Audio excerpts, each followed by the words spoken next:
দেশৰ অন্যান্য প্ৰান্তৰ লগতে আজি গোলাঘাট জিলাৰ দেৰগাঁৱতো পলুৱামা কাণ্ডৰ শ্বহীদক স্মৰণ কৰা দেখা গ'ল। আজি সন্ধিয়া দেৰগাঁৱত দেৰগাঁও টাউন মণ্ডল বিজেপিৰ উদ্যোগত হাতত লোৱা হ'ল এক শ্ৰদ্ধাঞ্জলি কাৰ্যসূচী।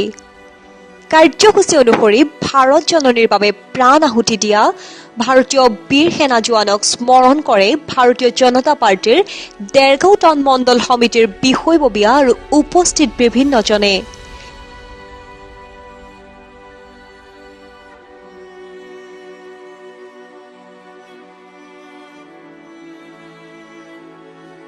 এই সময়ত পলুৱামা কাণ্ডৰ শ্বহীদ হোৱা 40 জনকৈ বীৰ জোৱানক স্মৰণ কৰি স্থানীয় বিজেপিৰ কাৰ্যালয়ৰ সন্মুখত 40 গছকৈ বন্তি জ্বলাই শ্ৰদ্ধাঞ্জলি জনোৱাৰ লগতে 1 মিনিট সময় মৌন প্ৰাৰ্থনা কৰে।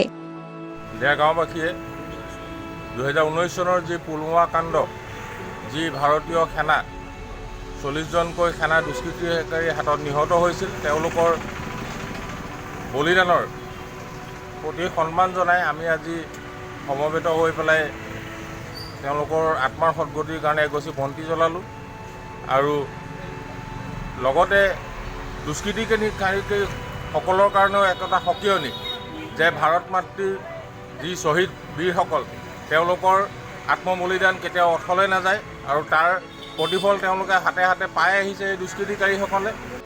যোৱা বছৰ 2019 চনৰ আজিৰ দিনটোত কাশ্মীৰৰ পুলৱামাত যি দুখৰ ঘটনা ঘটিছিল, গৈ থকা এখন বাছত আমাৰ জাতীয় বীৰসকল গৈ থকা অৱস্থাত যি কুটাঘাতকাৰীৰ আক্ৰমণত প্ৰাণ বিসৰ্জন দিয়া এই 40 গৰাকী শ্বহীদৰ প্ৰতি আজি আমি সশ্ৰদ্ধ প্ৰণাম জনাইছোঁ আৰু সেই উদ্দেশ্যে আজি আমি ইয়াত থিয় হৈ 1 মিনিট সময় তেখেতসকলৰ আত্মাৰ সদ্গতিৰ কাৰণে প্ৰাৰ্থনা জনাম।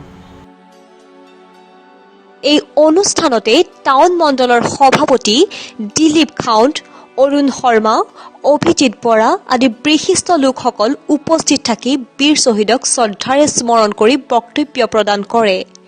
গৌতম বৰাৰ ৰিপৰ্ট, হেডলাইন্স দেৰগাঁও।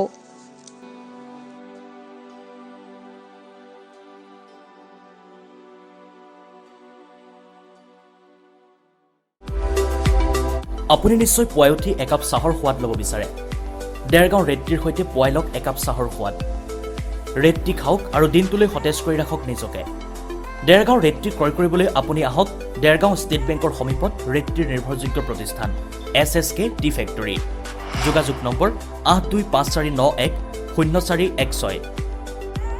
গতিকে এতিয়া ৰেড টি খাওক, সতেজ কৰি তোলক প্ৰতিটো পুৱা।